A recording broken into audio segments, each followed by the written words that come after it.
밀리터리 사이언스의 신묘한 만남 더 본게임. 자, 오늘도 본진을 향해 곧장 진격해 보도록 하겠습니다. 안녕하세요. 저희는 더 본게임의 MC입니다.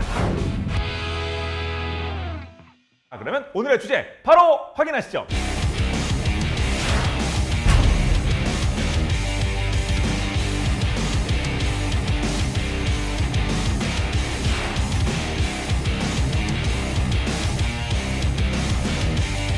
F-35A 가격이 뚝 떠올리 수준으로 떨어져가지고 우리 KF-X 사업에 지장을 줄 수 있는 그런 상황이라면서 지금요. 네, 그러니까 그 가격이 예. 원래 F-35가 5세대 스텔스기 대명사잖아요. 예. 그러니까 주력기가 F-15K, 그다음에 KF-16인데 이거는 거의 한 세대 전, 우리가 4세대 전투기라고 불리는 전투기예요. 그러니까 당연히 5세대 스텔스기가 4세대기보다 엄청 비싸게 맞는 거죠.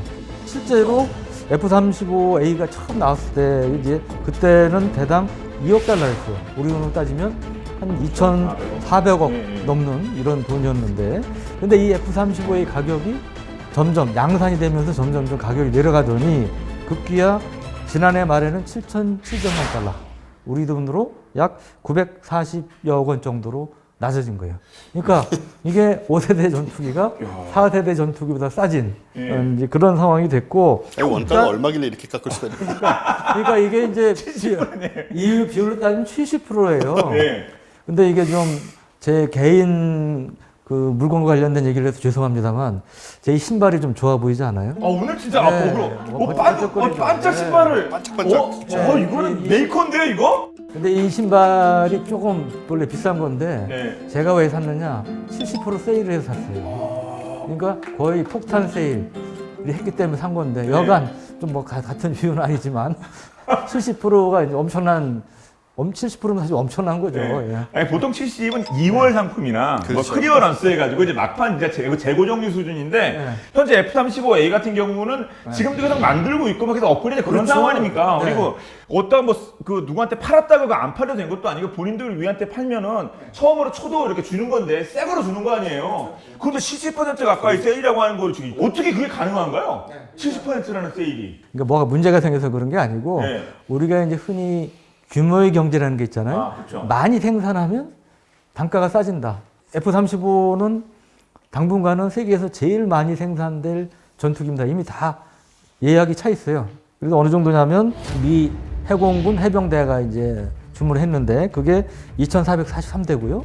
총 12개의 나라가 도입하는데 이것까지 다 합하면 총 최소 3,200대 이상이 생산될 예정이에요. 근데 이게 2020년대 중반 이후까지 계속 양산이 되는 거죠. 그러면 그때까지 가격이 어떻게 되겠습니까? 점점 떨어지겠죠. 그러니까 지금 예상은 한 우리 돈으로 800억 원대까지는 떨어질 것 같다. 그러면 이거 우리도 이참에 아니 쌀 때 좀 땡겨놓고 뭐 그래야 되는 거 아니냐 뭐 쟁여놓고 뭐 이런 생각이 들만도 하겠는데요. 제 생각에는 쌀 때 많이 사놨다가 나중에 가격이 올라가면 딴 데다가 팔면 그게 부품만이라도 팔면 어디겠습니까 그게. 그럼 뭐 놔둘 리가 없고요, 미국에서. 우리 이제 뭐 쌀처럼 매점 매석을 그러니까 이제 우리나라 공군도 이거를 좀 추가 도입을 생각을 안 할 수가 없는 상황이 되는데, 지금 이제 F-35는 원래 북한이 무서워하는 무기로도 더 잘 알려져 있잖아요. 그래서 이참에 좀 확 도입을 해가지고 아주 핵심 전략 무기로 강화를 시키자, 이런 얘기가 나오게 되는 것이고, 우리 공군이 지난해부터 이제 F-35A를 40대를 순차적으로 도입을 하고 있는데 2023년쯤부터 이제 20대를 추가 도입을 할 예정이라고 하고, 그리고 이제 60대가 되잖아요. 그런데 이제 일각에서는 이걸 아예 20대에서 40대를 더 도입을 해가지고 아예 그냥 많이 쓰자, 이런 의견이 또 나오고 있는 거죠. 예. F-35 왕창 사면 KF-X 작전 이게 약간 좀 이게 수정될 수도 있고 축소될 수 있을 것도 같은데 당연히 영향을 받을 수밖에 없을 거 아닙니까? 그렇죠. 영향을 안 받을 수는 없습니다. 다만 여기서 이제 우리가 좀 따져봐야 될 게 우리 원쌤 말씀하신 그러한, 그러니까 규황, 이게 이제 대표적으로 북한이 가장 두려워하는 존재고 또 중국, 일본 주변국들이 지금 스텔스기를 이미 개발했거나 또는 개발하고 있지 않습니까? 그 상당량을 보유할 계획이기 때문에 통일 이후 주변국 위협에 대비하는 측면에서도 규황이면 확실한 놈이라는 표현도 죄송합니다만 쌀 때 똘똘한 놈 10개 갖자. 그런 이제 주장이 좀 설득력 있게 나오는 건데, 다만 KF-X의 경우 이제 우려하는 시각은 KF-X가 우리가 독자적으로 개발하다 보니까 이 2026년까지 개발 완료가 목표인데 사실 좀 더 오래 걸릴 수도 있어요. 그러면 이게 가격이 인상요인이 되겠죠.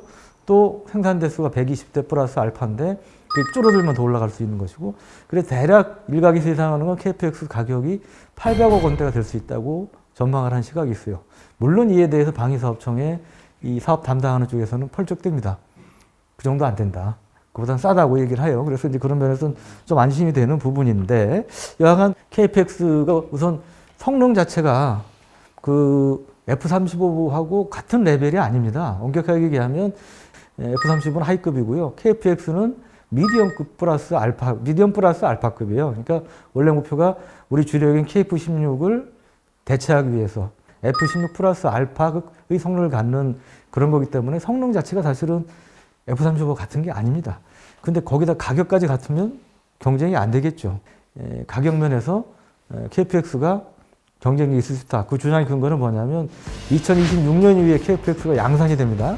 근데 본격적으로 양산되는 게 2030년 어간인데, 그때쯤 되면 F-35는 양산 대수가 줄어서 올라가고 KFX는 단가가 떨어진다는 거죠. 그런 면에서 이제 가격 경쟁력이 있을 수 있다는 걸 우리가 좀 눈여겨 볼 수가 있고요. 또 하나는 우리가 이제 KFX가 단번에 이게 스텔스기를 목표로 하는 게 아니고 지금은 세미 스텔스기라고 약간 절반의 스텔스기 성능을 갖는 4.5세대급 전투기로 개발이 되고 있어요. 그런데 이게 1단계로 끝나는 게 아니고 단계적으로 2026년 이후에 2단계, 3단계 성능 업그레이드 계획이 있습니다. 그러면서 이제 거의 스텔스기 비슷하게 성능 개량이 될 계획이기 때문에 이제 그런 면에서 우리가 좀 인내심을 갖고 기다려 볼 필요가 있다. 사실 KF-X 이 계획이라는 게 뭐 한 1, 2년 된 게 아니라 꽤 오래 전부터 기획되고 추진된 거죠? 그렇죠. 일단은 뭐 이 전투기라는 게 가지고 있는 중요성, 뭐 국력의 상징이기도 하고, 당연히 이제 군사기술의 총하다 이렇게 말도 불리기도 하고, 그래서 우리나라는 사실은 많은 것을 이미 자체 개발을 했잖아요. 뭐 보병 소총부터 시작해서 전차, 장갑차, 그리고 전투함, 잠수함, 초음속 고등 훈련기, 그리고 최첨단 유도무기 이런 거를 다 직접 만들 수 있는 군역을 갖췄는데, 이제는 우리도 좀 한국형 전투기를 개발해서 써야 되지 않느냐. 그래서 완성시켜야 된다. 자주 이제 국방 이런 개념을, 이런 얘기가 나오는 건 뭐 너무 당연하고요.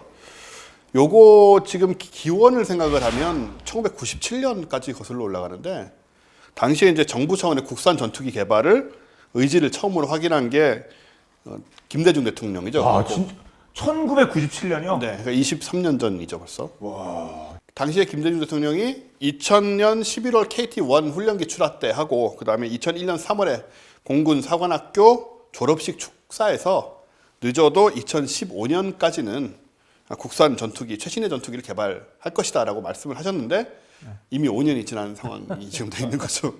사실은 그때는 구체화된 뭐가 별로 없는 상태에서 선언적인 의미가 강했죠. 그러다 보니까 이거를 소위 타당성 검토를 무려 5번 이상이나 한 거예요. 돌다리도 사실은 적당히 두드려야지.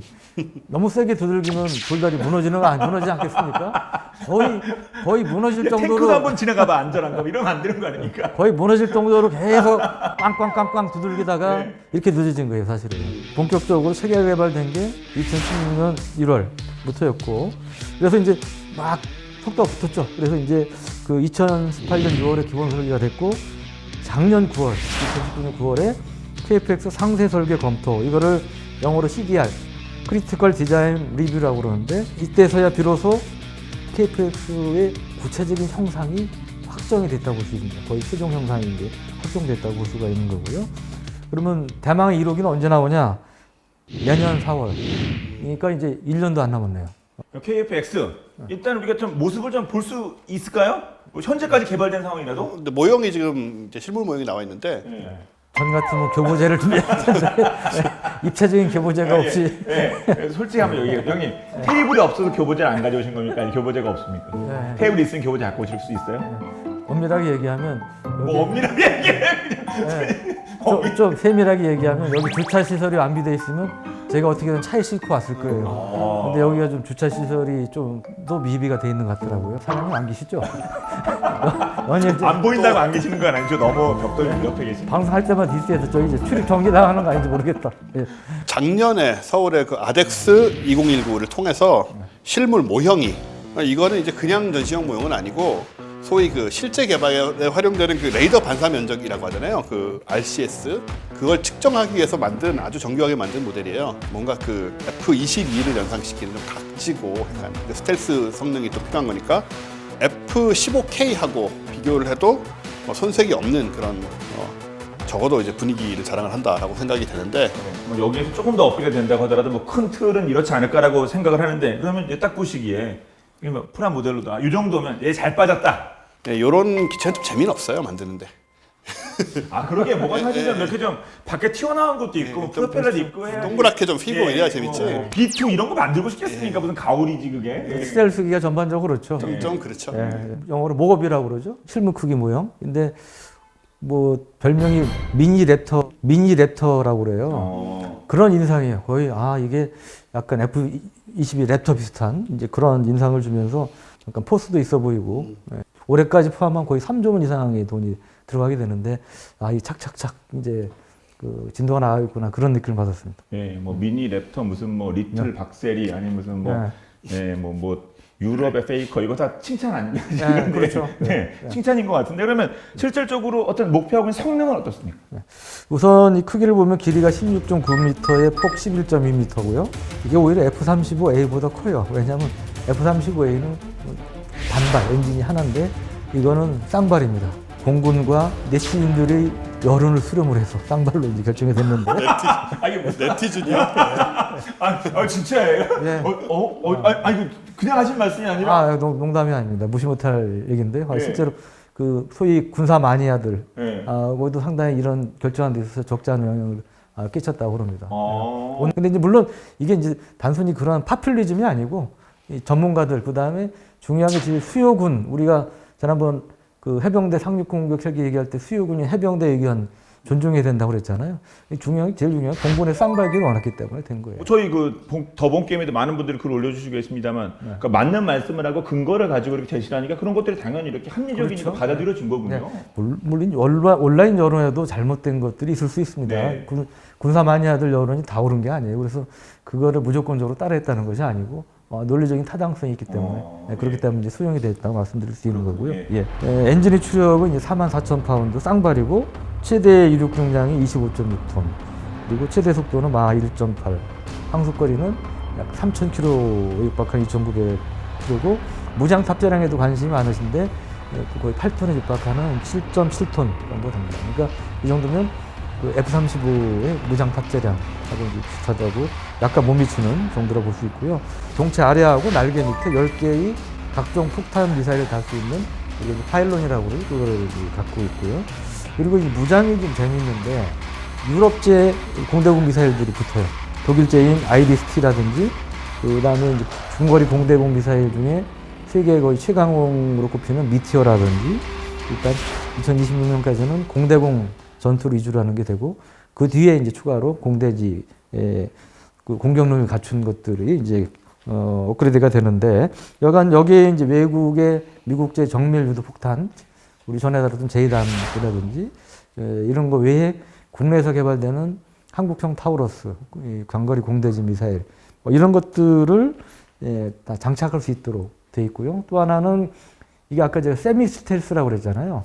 그러니까 이게 스텔스기가 인가 아닌가를 결정짓는 가장 심플한 이제 구분점 중에 하나가 내부 무장창이 있느냐 없느냐. 쏙 들어가야지. 그러니까 폭탄 미사일을 동체 안에 넣는 그런 그 무장창이 있느냐 없느냐인데 이 KPX는 지금은 없어요.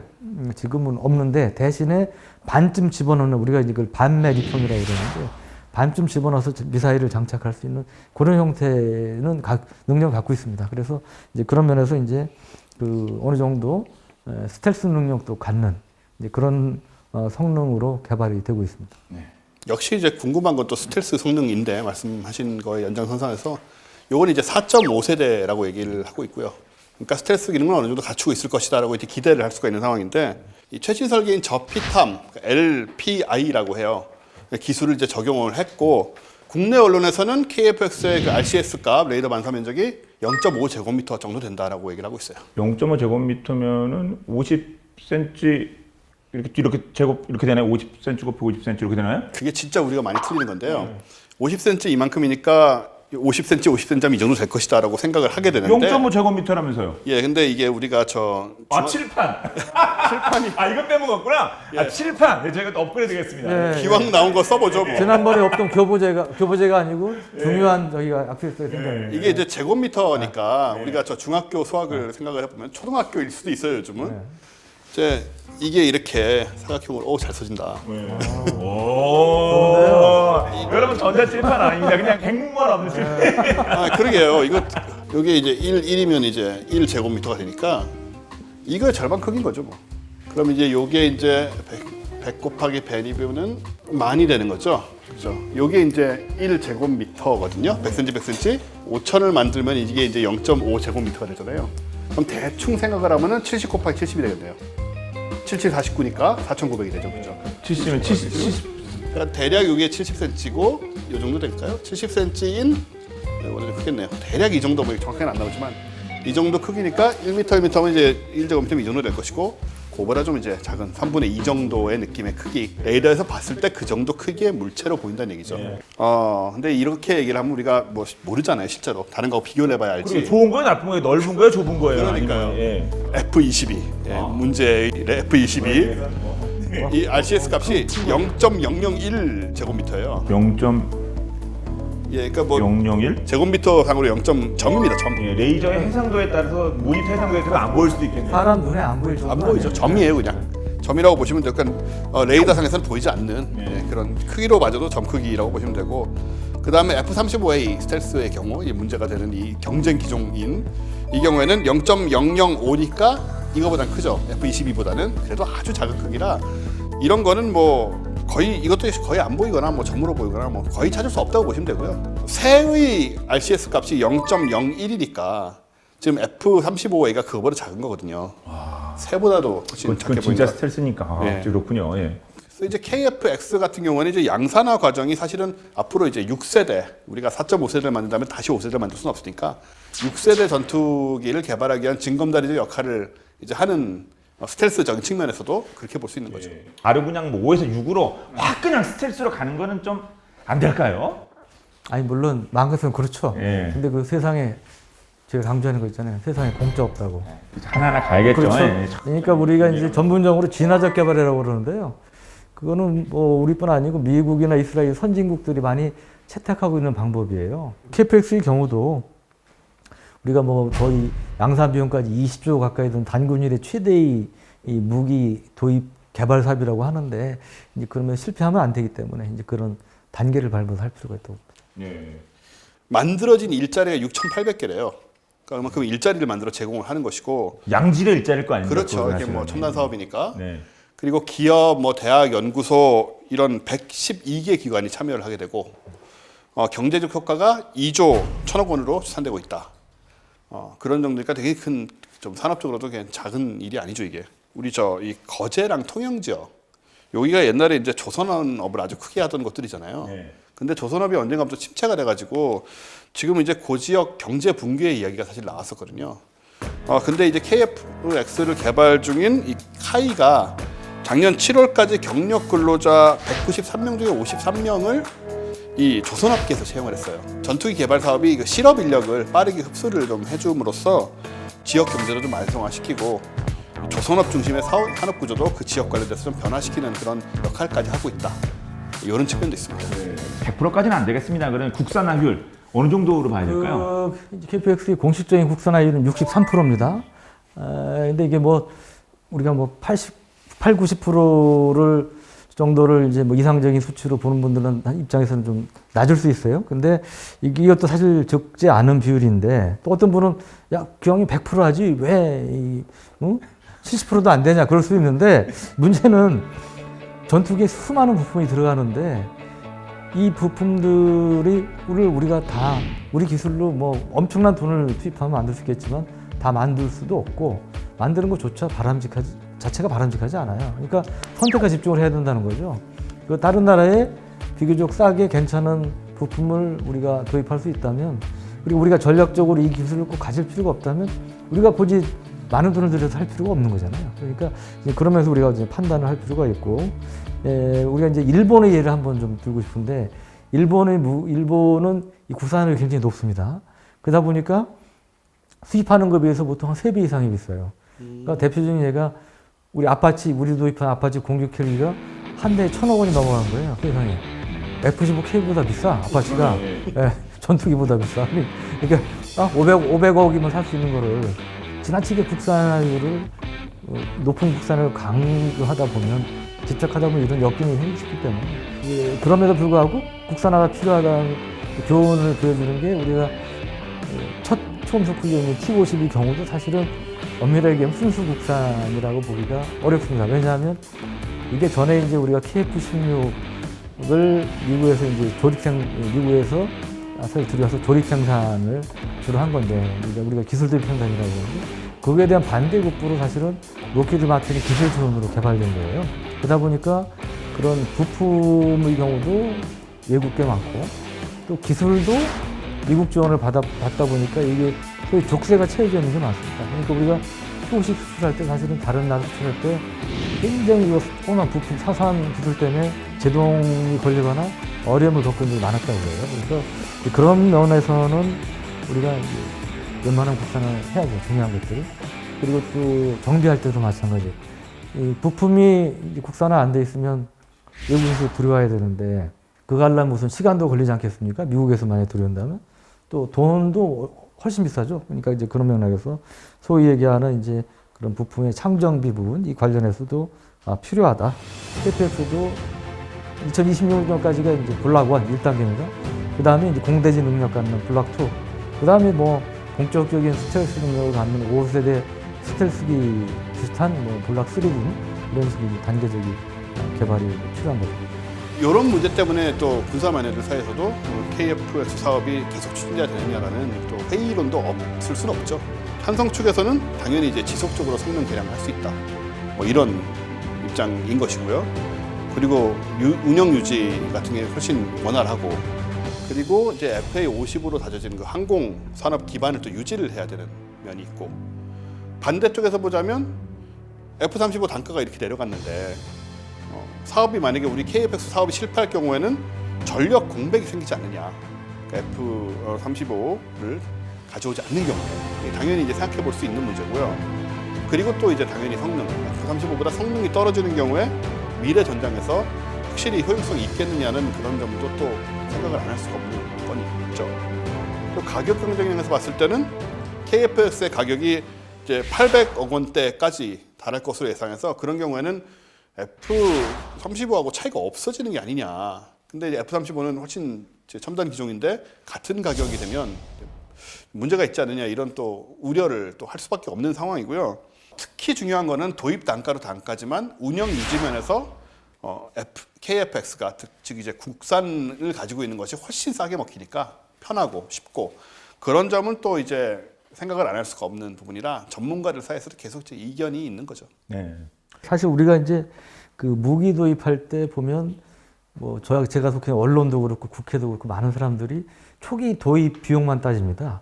초기 도입할 때 이게 비싸냐 싸냐만 따지는데, 전체 무기 한번 사면 전투기든 함정이든 한 30-40년, 길게 40년 정도가 쓰잖아요. 그러면 그만큼 30-40년 동안 뭐가 필요합니까? 부품이 필요하잖아요. 소위 운영 유지 비용이 드는 건데, 그게 장난이 아니에요. 라이프 사이클 코스트로 따져보면 최초 도입 단가는 총 수명 주기 비용에서 30-40%밖에 안 됩니다. 그러니까 나머지 운영 유지비가 60-70%가 되기 때문에 더 비중이 큰데, 중요한 게 국산 무기를 쓰면 국산 부품을 쓰게 되고, 부품을 많이 쓰게 되고, 그럴 경우 운영 유지비가 외국 수입한 것보다는 싸게 된다는 거죠. 그래서 전체 이제 총 수명 주기 비용을 따져보면 이제 국산 무기가 이제 유리한 측면이 있고, 또 하나는 이게 F-35가 워낙 미국 입장에서는 최신 정말 아주 고도의 그 비밀인 스텔스 기술이 들어있는 거잖아요. 그러다 보니까 아무리 가까운 우방국이라도 핵심 부품이나 이거는 정비를 못하게 하는 거예요. 우리 그냥 노타치예요. 못 건드리게 하는 거예요. 어느 정도냐면 저희 공군 높은 분한테 들었는데, 작년부터 들어오고 있지 않습니까? 근데 워낙 이 통제가 심하니까 공군 수뇌부께서 그랬다는 거예요.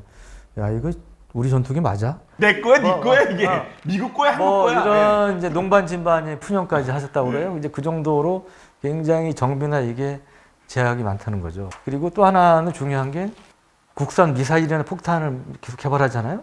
우리 고공대공 미사일이 없는데 이제 공대공 미사일도 개발할 텐데 그러면 이게 외국에 수입한 F-15K나 이게 KF-16에 이 미사일들을 장착하려면 이 원제조사 F-15K면 보잉사, KF-16이면 로키드 마틴사에다가 돈을 줘야 돼요.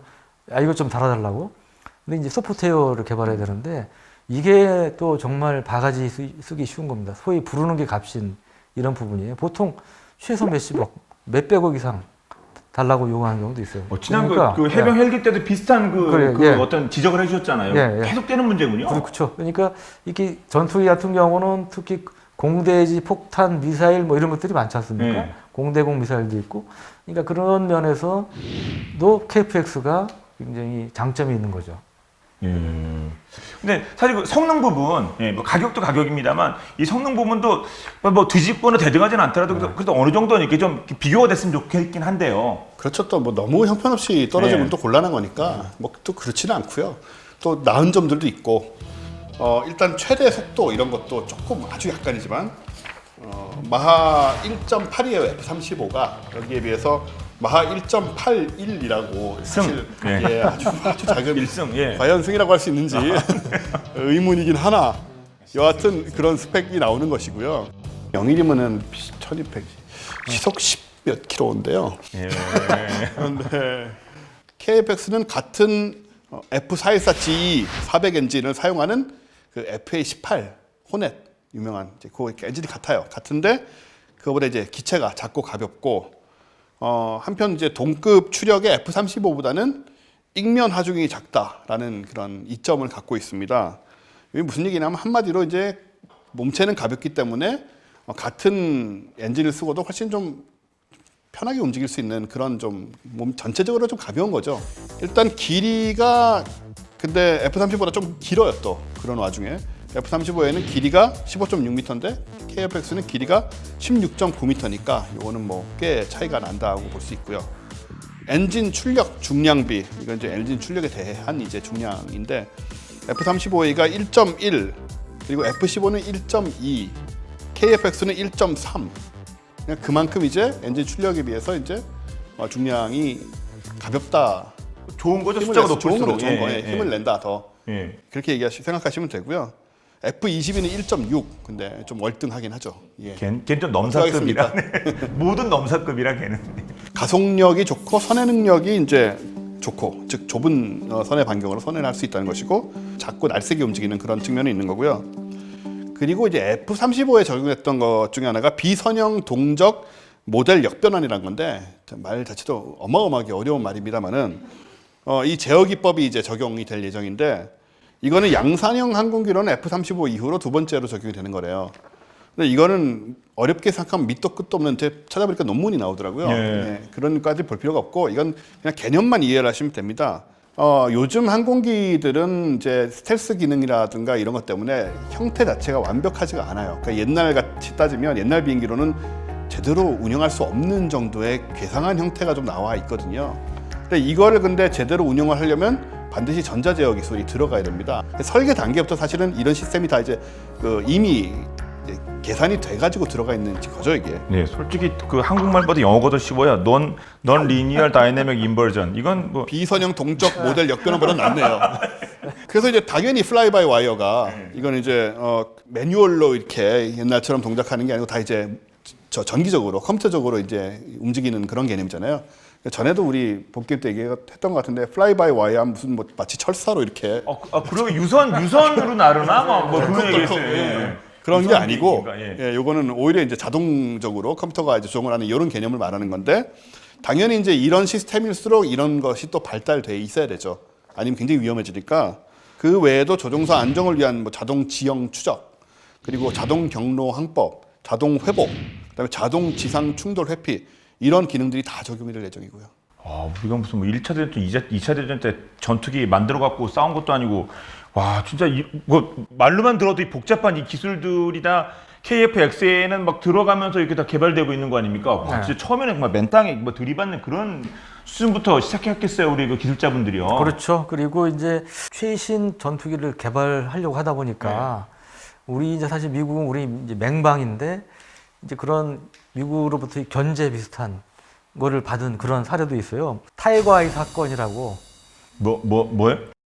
타이거 아이라고. 타이거 아이. 예, 예. 이 타이거 아이가 뭐냐면 전투기가 야간이나 악천후에도 정확히 폭격을 할 수 있게끔 도와주는 항법 및 표적 식별 장치가 이제 장치 중에 타이거 아이라는 게 있는데 이거를 이제 우리가 들여와서 이제 정비를 했는데 이 정비 중에 아까 얘기했듯이 F-35 정도는 아니지만 여기는 절대 건드리지 마 이런 부분이 있단 말이죠. 근데 이게 이제 손상이 굉장히 발견됐다는 거예요. 근데 이제 미국 쪽에서 이게 너네는 뭐 부품 정비한다고 그러는데 실제로 이거를 분해해 본 거 아니냐. 이거를 소위 이제 분해해서 역설계라는 게 있잖아요. 원래 무기 개발할 때 모방 생산할 때 기본 아닙니까? 소위 짝퉁 만들고 그럴 때. 그래서 너네 이거 짝퉁 만들라고 쉽게 얘기해서 이거 몰래 건드려 본 거 아니야? 이제 미국이 그런 의심을 한 거예요. 그래가지고 그때 뭐 대대적으로 미국 고위 관계자들도 오고 심지어는 FBI 등까지 동원이 걔네 관할 구역인 거야? 왜 우리나라까지 와서 FBI가 그러고 있지? 그 FBI의 그런 수사까지 의뢰를 했다고 그래요. 과학수사 기법까지 동원해서 이 파손된 부위가 정말 고의적으로 된 거냐 아닌 실수로 그런 거냐. 우리는 실수로 건드렸다고 그런 거고. 진실은 뭡니까? 네. 그러니까 그거는 제가 이게 뒤늦게 아셨는데 그 아쉬운 얘기 조금만 해주세요. 비록 유튜브지만 또 제가 뭐 진실을 100% 안다고 자신할 수 없기 때문에 말씀드리는 제한이 될 것 같고요. 하여간에 공식적으로는 일단 이게 진짜 우리가 고의적으로 그렇게 되면 너무 한미간에 복잡해지니까 일단 그냥 해프닝 실수로 해서 덮었지만 그 뒤에 미국이 또 뒤끝이 있었어요. 제즘이라고 우리 전에 본 게임에서 얘기했었는데 장거리 공대지 미사일인데 원래 그거를 우리가 이제 미국에서 사게 돼 있었는데 미국에서 그걸 안 판다고 그런 거예요. 근데 제가 알기로 제즘을 미국이 팔자는 결정적인 원인이 된 사건 중에 하나가 이겁니다. 타이거 아이 사건. 그때도 이제 KF-X를 막 하려고 그런 때니까 그럼 KF-X에 장착하려는 이 소위 야간 항법 및 그 표적 추적 장비 를 한국에서 개발하는데 그 타이거 아이 기술을 빼가지고 개발하려고 그랬던 거 아니냐 그런 의심을 한 거예요. 그래서 상당 한동안 좀 신경전을 벌어지게끔 만든 이제 그런 사건이 있었죠. 네. 우리가 이제 2015년에 F-35 그 도입하려고 할 때 미국의 로키드 마틴이 원래 이제 한국에 제공하기로 한 그 25개 기술이 있었는데 그 중에 4개 아까 말씀하셨던 뭐 적외선 추적 장비라든가 혹은 뭐 전자광학 표적 추적 장비라든가 이런 다기능 위상배열 레이더라든가 뭐 이런 것들 4가지를 이제 미국 정부가 못 넘겨준다고 얘기를 해버려서 그런 게 또 있었던 거예요. 또 그런 또 2015년에 꽤 문제가 됐었어요 이때. 또 견제 비슷한 게 또 들어온 거예요. 견제구가 또 들어온 거예요. 그랬었죠. 이거를 못 갖고 들어오면 솔직히 의미가 좀 없기 때문에 F-35를 도입을 하는 그때 문제가 많이 있었는데 특히 이제 나머지는 그렇다 치더라도 전투기의 눈인 그 A사 레이더 요거는 선진국이 유출을 엄금하고 있는 기술이기 때문에 더더욱이나 이제 좀 문제가 좀 됐었어요. 그럼 결국 어떻게 됐죠? 아니 그거는 요즘 뭐 각 분야에서 얘기가 되는 거 아닙니까? 최첨단 붙으면 A사 그 레이더하고 하는 건요. 그래서 어떻게 개발이 어떻게 해결했어요 그러면? 국내에서 개발한 거죠 결국은. 예. 세계에서 11번째로 국산 A사 레이더는 잠자리 혼눈 같은 모듈 1088여 개를 원형판에 박아놓은 거거든요. 모듈마다 레이더파를 내보내요. 그러니까 1088개가 지금 이렇게 레이더파가 나가는 것이고 각각 표적을 탐색이 되니까 눈이 1088개다라고 보시면 되고 미국 이제 F-35의 A사 레이더 같은 경우에는 1200개의 모듈로 구성이 되어 있지만 사실 뭐 큰 차이가 난다고 할 수는 없죠. 요 레이더는 또 F-15K의 그 기계식 회전 레이더 같은 거하고 달라서 전자식으로 레이더 빔을 조사를 하게 되는 거고요. 그래서 수십 개의 표적을 1088개씩 할 수 있는 건 아니더라도 수십 개의 표적을 동시에 이제 신속하게 탐지 추적을 하게 되는데 탐지 거리도 이제 110km 이상이라 꽤 멀고요. 공중은 물론이고 지상의 이동 표적까지도 추적을 할 수 있고 그래서 KF-X에 장착된 미사일이 바로 이제 지상까지 타격을 할 수 있는 이런 시스템이기 때문에 굉장히 중요했고 이걸 이제 우리가 개발했다는 게 굉장히 큰 의미가 있죠. 그걸 만든 곳이 저희가 그 작년에 갔다 왔던 대전 ADD? ADD가 기술은 가지고 있고 만드는 거는 이제 국내 H 시스템이 제작을 하고 있고요. 제가 H 시스템을 가봤습니다. 이것도 보셨어요? 네. 딱 우리의 자랑 이렇게 딱 이렇게 그 디스플레이 자체가 되나요? 사실은 자세한 내용 보안이어서 보기만 하고 찍지는 못했어요. 예. 근데 그 모듈 숫자도 사실 아까 말씀하신 것보다 좀 더 많아질 수도 있어요. 네. 그 거의 F-35급으로 끝까지 발전할 수 있다는 그런 얘기도 있습니다. 1088개인데 이게 누가 가서 세본 것도 아니고 이게 오피셜은 아니고 근데 말씀하실 수는 없는데 이것도 네. 또 나는 비밀에 해당하는 거군요. 예. 우리 1200개라고 했는데 F-35가 예. 한 개만 더 붙이면은 안 될까요? 그러게요. 약간 좀 밀어갖고, 약간 좀 밀어갖고, 예, 조금씩 좌로 1클릭씩만 가갖고. 제 개인적인 느낌은 그거보다 좀 더 많을 수 있지 않을까. 약간. 일승. 약간이지만 아주 예. 약간이지. 예, 그리고 이걸 이제 국산 시스템을 이스라엘 엘타에서 시험 평가를 했는데 이스라엘제보다 우수하다라는 평가가 나왔고, 야, 본인들이 이스라엘도 그런 거 되게 센 나라 아닙니까? 그냥 뭐 객관적으로 자기들도 봐야 되는 거니까 예. 이런 거는요. 그럼 우리 거보다 못한데, 우리 거보다 나은데 우리 때 그러게요. 나 이렇게 할 수는 없잖아요. 예, 웬만해서는 진짜 확실하니 그런 얘기 했겠죠. 그런 얘기를 했겠죠. 예. 이 A사 레이더를 구성하는 16개짜리 모듈 세트, 그러니까 주먹의 3분의 2 크기 정도 된대요. 누구 주먹이냐에 따라 다르긴 하겠지만 16개짜리 모듈 세트는 주먹의 3분의 1. 야, 이거 진짜 누구 주먹이겠다. 맞는데 이런 비과학적인 얘기가 우리가 지금 A사 이런 얘기하고 뭐 무슨 뭐 이게 레이저 이거 반사 이 넓이를 얘기하고 있는 이러한 이 중요한 시점에 주먹 크기라니 이게 주먹 구구식 아니야 이게 대본이. 주먹 구구식 대본을 쓰는 게 말이 되냐고요 이게. 우리가 레이더 보면서 이거 주먹만 하네 그러면 안 되잖아요. 그죠? 그러니까요. 그래서 요만한 게 주먹보다 좀 작은 3분의 2 크기. 이게 4,500만 원 단가가 나오는데 국산의 경우에 이걸 수입을 하면 이제 8천만 원이 넘어가니까 뭐 거의 절반 가격으로 지금 생산이 가능하다라고 보시면 되고, 요 A사 레이더를 만들기 위해서 2026년까지 우리가 3,658억 원을 투입을 하기로 돼 있어요. 그리고 개발 3년 만에 지금 하드웨어의 85%를 제작을 한 것이고, 이제 올해 이제 완전히 국산화가 될 계획이고요. 2023년부터는 그 KF-X 시제기에도 장착이 돼서 최종적으로 시험이 될 예정으로 있고요. 네. 요 A사 레이더 기술은 사실 공군뿐만 아니고 육군, 해군, 각종 무기에 다 반영될 수 있는 것이기 때문에 전체적인 국방의 기술력을 업그레이드한다, 이렇게 보시면 될 것 같아요. 미국이 진짜 이렇게 F-35A를 가격을 확 이렇게 다운시켜가지고 그렇게 되면 그래서 우리 그 KF-X 사업에 영향을 받을 수밖에 없는 이런 게, 솔직히 이러다가 F-35가 아니라 미국 F-22까지 야 이거 내가 싸게 줄게 뭐 이거 푼다 뭐 이러면 어떻게 되겠습니까 진짜.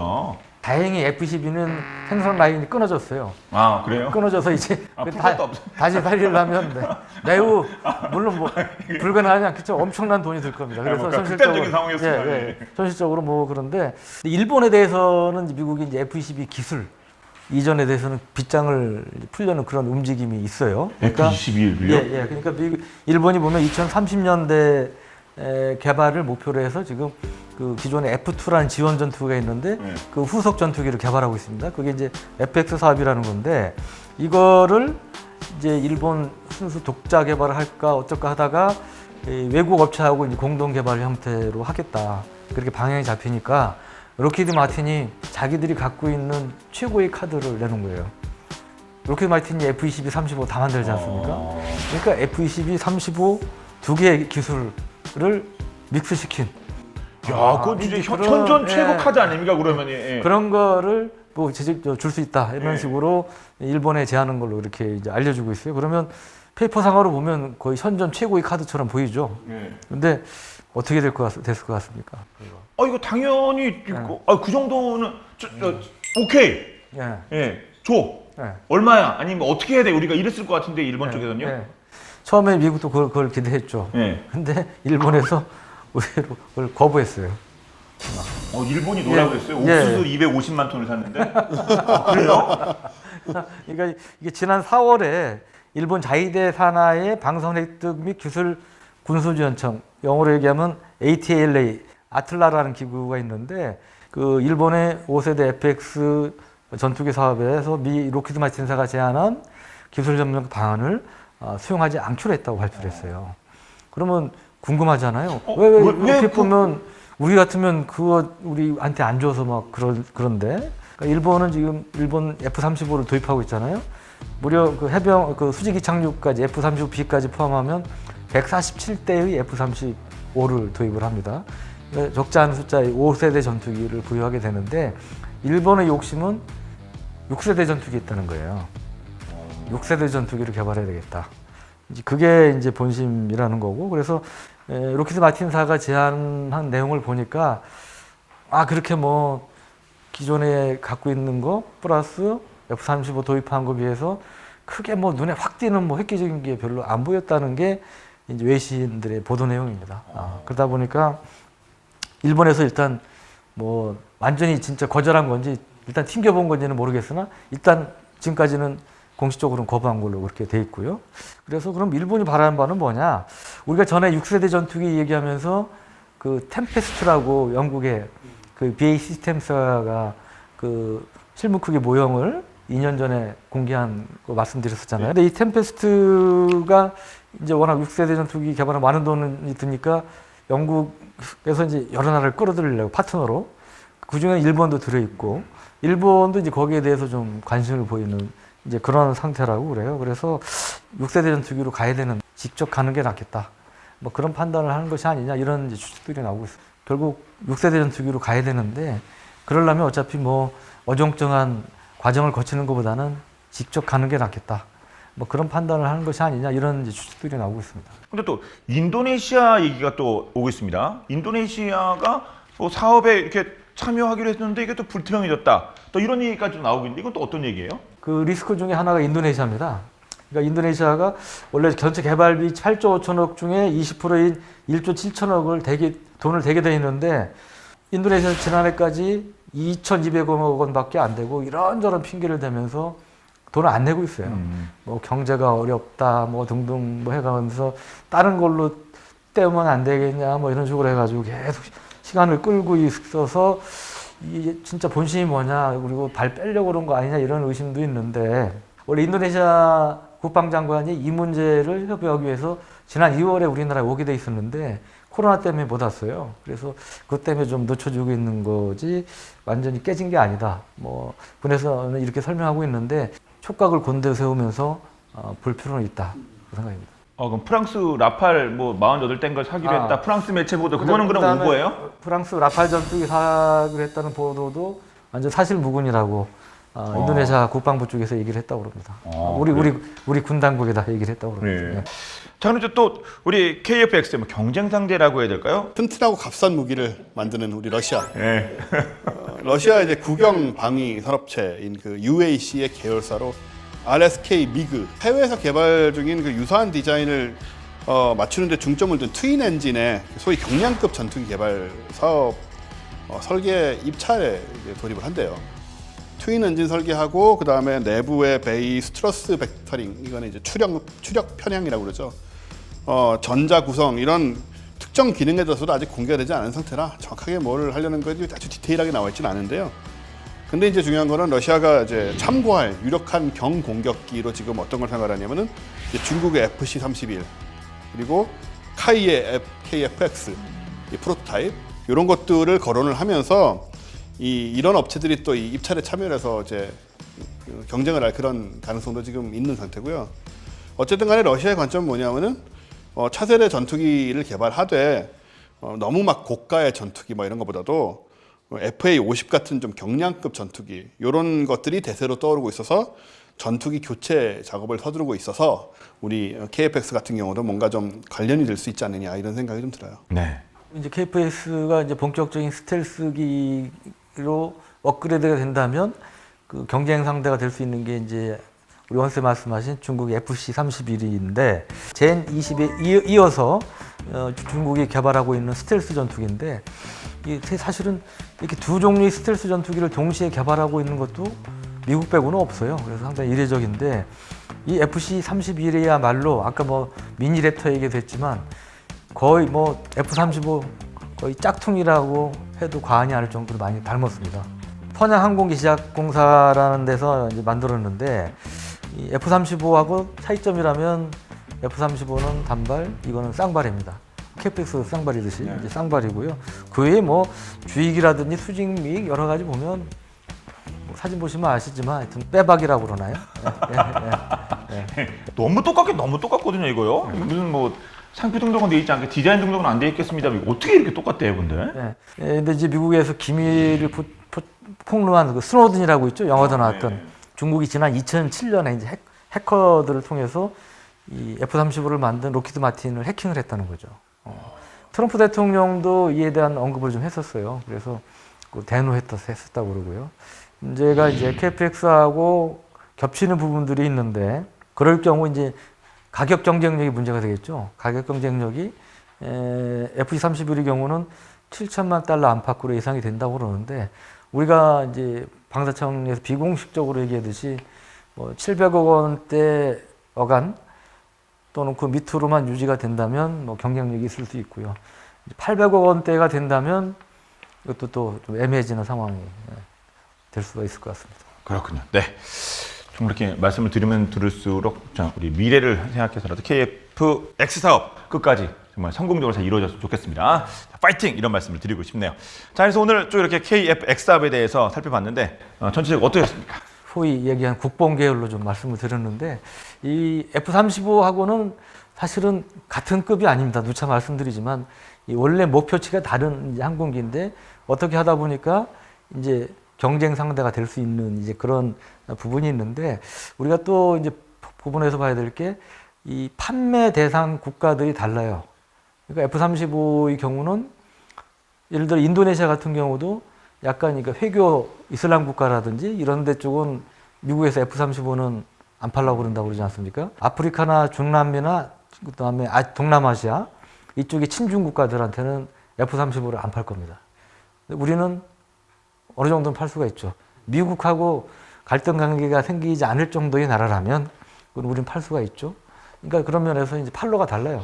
우리가 이제 KF-X가 좀 희망을 갖고 할 수 있는 부분이 있고 앞으로 말씀드린 이제 인도네시아 문제, 그 다음에 가격 경쟁력, 가격 단가를 낮추는 게 사실 굉장히 큰 숙제입니다. 그래서 그거는 뭐 방사청뿐 아니고 이 주도하고 개발을 주도하고 있는 카이를 비슷한 업체에서 힘드시지만 상당히 노력을 해야 될 이제 부분일 것 같습니다. 그래서 당연히 우리나라도 어쨌든 만들 수 있는 거는 만들어가는 게 맞고 그런 식으로 접근했을 때 항상 이제 미래에는 좋은 결과가 나왔기 때문에 지금도 말씀하신 것처럼 F-35하고는 별개로 요거는 또 열심히 또 해나가야 되는 그러다 보면 나중에 분명히 그만큼의 대가로 돌아올 것이다. 그런 느낌을 갖고 있습니다. 네. 이 자주국방에 대해서 우리 그 더 본게임 팬분들 많이 관심 갖고 계시는 것 같은데 여러분 계속 이렇게 지켜봐 주시고 응원해 주시기 바랍니다. 저희도 여러분과 함께 하도록 하겠습니다. 자, 이렇게 해서 자, 오늘 KF-X에 대해서 살펴봤고요. 저희는 다음 시간에 더욱더 화끈한 무기 이야기로 돌아오도록 하겠습니다. 지금까지 저희는 더 본게임의 S MG였습니다. 고맙습니다. 네, 감사합니다. 네, 고맙습니다.